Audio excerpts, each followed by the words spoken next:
Hey guys, welcome back to another video on my channel. If you're new to this channel, please subscribe, like my video, put all your comments and suggestions in the section below, and I'll try to get as many questions as possible, and please check out all my other content once you're done watching this video. And as you can see from the title and from the thumbnail, we are experiencing right now a polling surge in which Donald Trump has been gaining and has taken the lead in every single swing state except the state of Wisconsin, and that one I think will fall shortly too. But first, let's take a look at the national vote. Harris is up by 1.8%, and that's one of the lowest that she's been. She was usually up around 2 to 3 points in most of the cycle. Same thing on 538, but on both she has gone down a lot, and that's because the polls that originally had her up by around 5 to 6 points have all dropped out, and every single poll apart from one that remains has her up by 1, 2, or 3. One has a tie, and then one has Trump up by 2. And this is pretty significant because back in 2020 on this date, Biden was up by 10.3%. He ended up winning by 4.5. Clinton was up 6%. She ended up winning by around 2 to 2.5. So if Harris is only up by 1.8%, what does that mean exactly for this cycle? Does it mean that Trump's going to win the popular vote by 3, or does it mean that the polls are accurate? Now, if the polls are accurate and Harris wins by 1.8, she will not win the Electoral College. Let me say that again. If she wins the popular vote by 1.8, she will not win the Electoral College. Clinton won the popular vote by around 2.1, and she lost Donald Trump. Trump won all the swing states, even though she won the popular vote by 2.1. And that's what's going to happen this time. And I will fill out my demographic model for you guys to really show you guys and not make everyone understand why her lead of 1.8 is not enough to make her win. And she would probably have to win the popular vote by at least 3 points to be able to win this election just narrowly. Remember back in 2020, Biden won it by 4.5. He only won the Electoral College by a combined 44,000 votes in the state of Wisconsin, Arizona, and Georgia. So that's what to look out for. And once again, this is also being inflated a little bit by this outlier morning consult poll. All of these are always extremely wrong. Extremely Democrat favored every single time they release a poll, and that has been proven consistently. But as I said before, what matters more is these swing states, and let's check these out. Right now, we have the state of Arizona where Trump is up by 0.5%. He has dropped a little bit. That's because some of these polls that had him up by more have dropped off. And there had been this new poll by the Wall Street Journal that has come in. Expect this Cook Political Report poll to drop off soon, and Trump's lead will probably stabilize around 1 point. But still, these polls are very close. He has the narrow lead. In the state of Nevada, it is the opposite, where Trump has actually taken the lead. And this is one of the states where usually is a little more accurate. Same thing with Georgia, which we'll get to in a second. As we can see, she was up by 1.5 points, and now Trump does lead by 0.2. As I said, a lot of these outliers that had her up by 7, for example, have finally dropped off. So now we're getting this Trump being up by 0.2. And once again, this also is an outlier. I will call that out on both sides. This Wall Street Journal, Trump will not win by 6.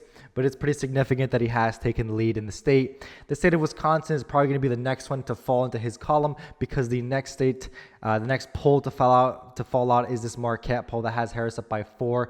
The past 5 polls have had either Trump up by 1 or 2, and the past 3 have had it as a tie race. Once again, you can see these margins. Harris led by 1 to 2, and now it is a 0.3 race. In Wisconsin, in Michigan, Trump almost has a 1-point lead, which is surprising because this is the state where he led by the most back in August, and in September where he was losing by around 2 points. And now it is completely flipped, where he leads most of the new polls, and the latest ones to drop will be mostly Democrat polls. So going back to this Atlas Intel poll, who ended up predicting Trump's win, it seems now that Trump will most likely win the state, because it seems that Atlas Intel knew what was going to happen ahead of the curve. And that's why Atlas Intel, as I explained in my video covering them, that they are the most important, they are the most accurate poll, and were proved to be in the 2020 election. But still, Trump leading by a point in Michigan is absolutely shocking. As you can see here, back in time where Biden and Clinton were leading by both 7 points. Same thing here in Pennsylvania. Every single recent poll has Trump up by a narrow margin, and we have a Bloomberg +5 that's going to be dropping next. This is a state that has gone back and forth, but it seems now that it has been stabilizing around Trump +1, Trump +2 maybe. Once again, back in time, we see huge leads for both Democrat candidates. A state, North Carolina, where we see here only one poll now has Harris up. The rest have Trump up by around 1 to 2 on average. And then finally in Georgia, another state where she leads in just 2 polls, and most of the other ones do have Trump up by a consistent 1 to 2 points. So in most of these battleground states, it shows kind of a consistency that Trump is going to win most of them by around 1 to 1.5. And it's good to see consistency among these polls because it shows a little more reliability. And going now to poly market, as I covered, Donald Trump has also been surging in poly market, and because of these polls, this is why the poly market will fluctuate. Usually the poly market odds, these betting odds fluctuate because of polls, and so he has surged a lot. Harris was up by around a few points at some point. It was going back and forth. She was up around 3. And now Donald Trump had gained. He was up by around more, I believe. He was up 55 to 44. Now it is kind of stabilized to around 53, 46. And as you can see here, most of these states he leads in now. Arizona, Georgia, and North Carolina are all 60% plus. We have the state of Nevada as a virtual tie. Same thing as Wisconsin. In Pennsylvania, he has pulled a 12-point lead.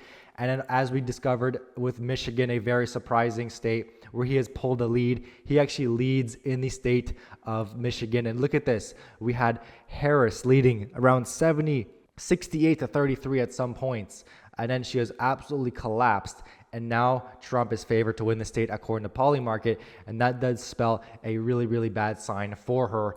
And going to my demographic model, this is a demographic model based off of every single demographic group in the US and how they voted. So this is how they all voted, as you can see here. And whites are split up into non-college and college. We have African Americans, Hispanic, and Asian, and others. We have the respective turnout. And then what it end up being, obviously this would end up being Joe Biden. This is the exact result of the 2020 election.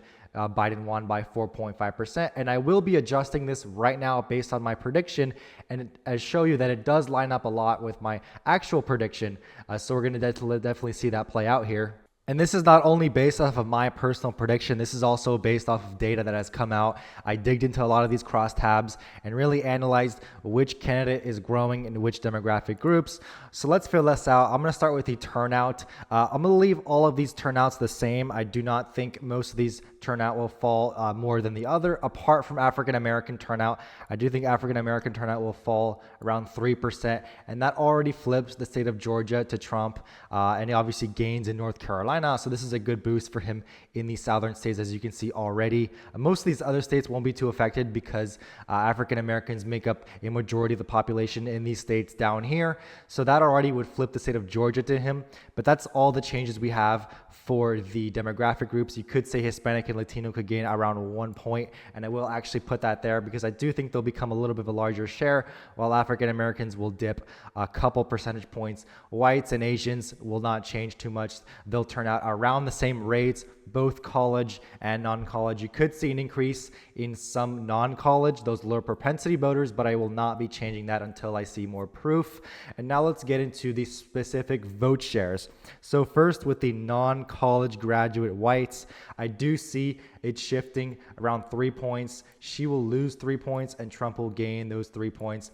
So it'll end up being 65 to 33 instead of being around a few points more Democrat. This will shift a little bit to Republicans, and shifting that as little as I did shift it, it does end up flipping every single swing state to the right. And obviously she still wins the popular vote, which I do expect as of now. And they will counteract a little bit with those college graduates. I do expect Trump to lose 2 points with college graduates and her to gain another 2 points with those. So she flips back the states of Nevada and Michigan, and it'll end up being a Trump win, not as massive as the one before, but this is what it would end up being.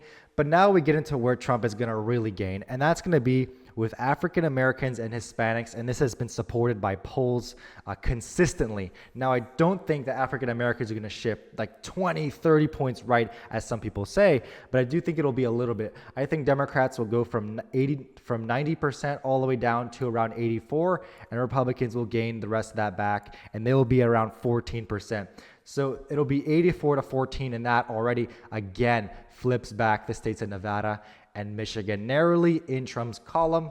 Now we have the Hispanic vote, and in the Hispanic vote, I do see another pretty heavy shift in Trump's column. I do see Democrats losing around 4 points of support. Meanwhile, Republicans will gain around a few points, around 42%. So it'll end up being around 56 to 42, maybe 57 to 41. But either way, this is going to be the general movement of the Hispanic group. Pretty similar to African Americans. I do expect them to shift quite a large amount to the right in one cycle, to say that. That'll end up still having her win the popular vote, but Donald Trump wins the Electoral College 312 to 226. Finally, we have the Asian and other votes, and they represent a small proportion of the United States population, and there isn't too much surveys out there about them, but they do show a huge trend to the right, and I'm going to display that as this trend right here. I do see around 55 to 42%, and some of these polls actually have Trump up with these groups, so that's fairly interesting. I actually think maybe it'll be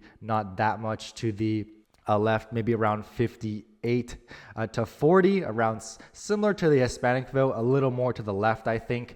And that'll end up being the election right here based off of my projections in these demographics.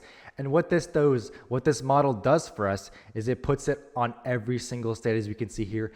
She still wins the popular vote by around 200,000, very narrow. I do expect her to win the popular vote by a narrow amount, and this would display that, as we can see here. We do see the state of Nevada, Trump plus 2.5, the state of Arizona, Trump plus 3.6, Georgia's Trump plus 5, North Carolina's Trump plus 5.7. We have Pennsylvania 2.9, Michigan 1.7, Wisconsin 3.2, and this actually overestimates my prediction. So this is interesting how these demographics are looking that good for Donald Trump, that he would lead by this much. And this is very similar to my map, because I do think that Donald Trump will actually win all these states by narrow amounts. I do not think right now that Trump will win Nevada. As we can see from my latest prediction, I do not believe that. I put Nevada in the tilt column for Kamala Harris. But now that Donald Trump has really taken the lead in the state in the polls, and we've seen a lot of good polls for him in really all these states, you know, maybe my next prediction which should come out in the next week or two, will actually show that change.